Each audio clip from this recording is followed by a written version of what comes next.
Pioneer post-game. Pioneers get the Game 3 victory over Anderson, 11-10. They do it in extra innings, and they get one win this weekend. Coach, 2 games yesterday that just went back and forth. Just ball just felt like it wasn't bouncing our way. Feels good to get the win, although it wasn't pretty today. Talk us through overall thoughts on how today went. Yeah, it was ugly, but really, I think ugly is our middle name this season in terms of the things we can kind of create and the pressure we put on ourselves by not executing playing good baseball. Our bullpen at times has been shaky, and offensively, I think we've started to grow, and then defensively as well. And today, to really use guys that are just bullpen guys for us to get the complete game through the 11th was huge. Obviously, would like to have won it in regulation, but they stayed with it and kept on competing offensively, making some plays, and we're pretty banged up as well, playing some guys out of positions yesterday. Put Scarts back in there today. He's still not feeling great, so I had to pull him out and run for him. And then obviously having a guy like Reyes who has the opportunity to play multiple positions, put him out in the right for Ty, then all of a sudden have to run for Scarts, so able to bring him in shortstop, and ends up making 2 really good plays for us. So I think we need to relax a little bit, not sit around and wait for bad things to happen, but to take the initiative to create opportunities and good things. And credit to Anderson. I mean, they made some fantastic plays down the stretch in the 7th, 8th, and 9th defensively that we could have won the game. And that's part of a team that has some confidence. They're expecting to make plays as opposed to hoping to make plays. Yeah, that's a good Anderson team too. And I think for us battling this weekend as it was, we're not a bad. We might be playing bad at sometimes, but at the core, we're not a bad baseball team.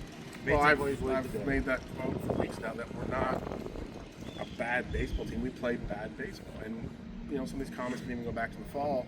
In practice, talking about, hey, if we do X, Y, and Z's, we're going to lose. X, Y, and Z, we're going to lose.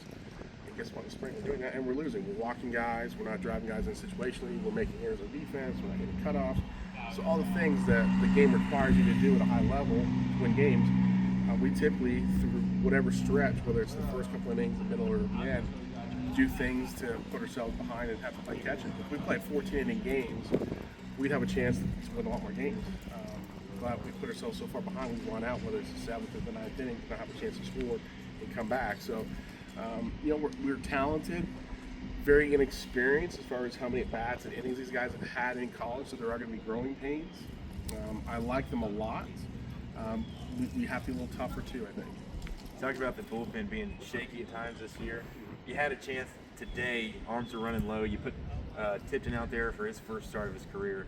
Then Ladd comes in to relieve. You had another freshman and more close things out. Talk about those big plays that they made in their relief today. Yeah, we made the decision this weekend to throw Bryce in the bullpen to try and help us in terms of game 1 or 2 if we needed him.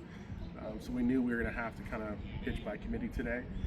And, we talked to Rich and we decided that, hey, we'll go with Moore and run him there for a couple and see how it goes. And I thought he pitched 4 innings well. I still think he's capable better than what he did today. And then you get guys like Ladd, Martin, and Huff going out there and competing for us. And then the guy at the end, Moore, who's really, if you look at his stat line, hasn't pitched a whole lot. A true freshman. A big situation to have a chance to not get swept at home, pitch in the back end of the game in a tie game. And I thought he was phenomenal and gave us a chance to win at the bottom. Pioneers win in extras 11-10 to take game 3 over Anderson. They'll be in action next Wednesday where they play host to the team down the road. For more post-game recap, stats, and analysis, go to TusculumPioneers.com.